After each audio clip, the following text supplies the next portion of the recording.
Hello, bachcho. Let's read this question. The question says a nucleus ruptures into two nuclear parts which have their velocity ratio equal to 2:1.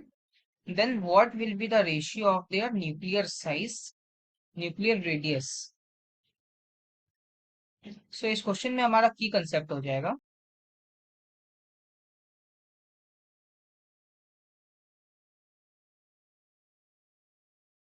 Nuclear radius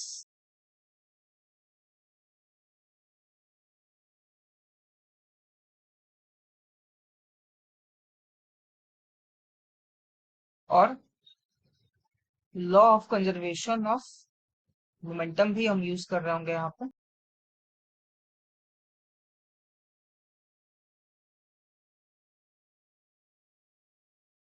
so इस question में हमारे पास एक nucleus दिया हुआ है जो कि initially rest पर है और ये m मास है इसका।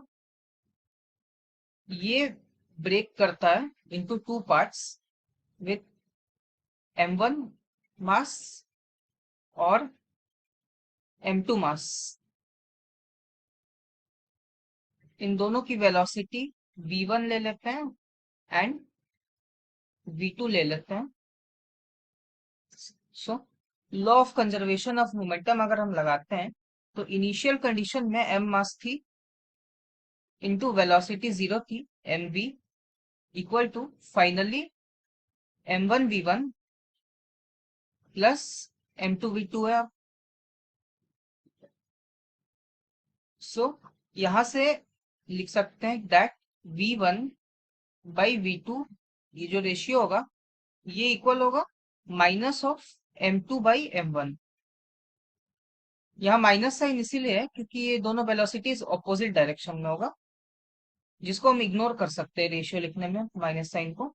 सो ये 2/1 हमारे पास दिया हुआ है v1 बाई v2 के रेशियो। एंड मास जो होता है वो हमें पता है कि ये डेंसिटी इंटू वॉल्यूम होता है। सो मास को हम जनरली लिख सकते हैं एम मास हो जाएगी कोई, it is equal to volume of nucleus. तो वॉल्यूम ऑफ न्यूक्लियस हम लिख सकते हैं, वो स्पेरिकल शेप में होती है तो स्पेयर की वॉल्यूम 4/3 पाई आर क्यूब। तो आर यहाँ रेडियस हो जाएगी इनटू डेंसिटी रो होगा। अब अगर यहाँ देखें तो एम मास की जो डेंसिटी होगी वही m2 और m1 की भी होगी। सो हम लिख सकते हैं कि मास जो होती है वो proportional to radius of cube होता है। तो ये रिलेशन हमें अब मिल गया तो हम लिख सकते हैं that m2 by m1 this is equal to r2 by r1 का क्यूब एंड ये इक्वल आ जाएगा 2 के।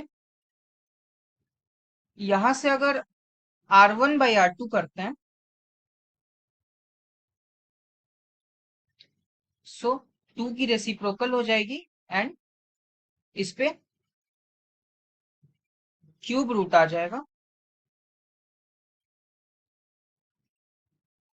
इस क्यूब रूट को हटाएंगे तो ऐसा लिख सकते हैं 2 पे पावर 1/3।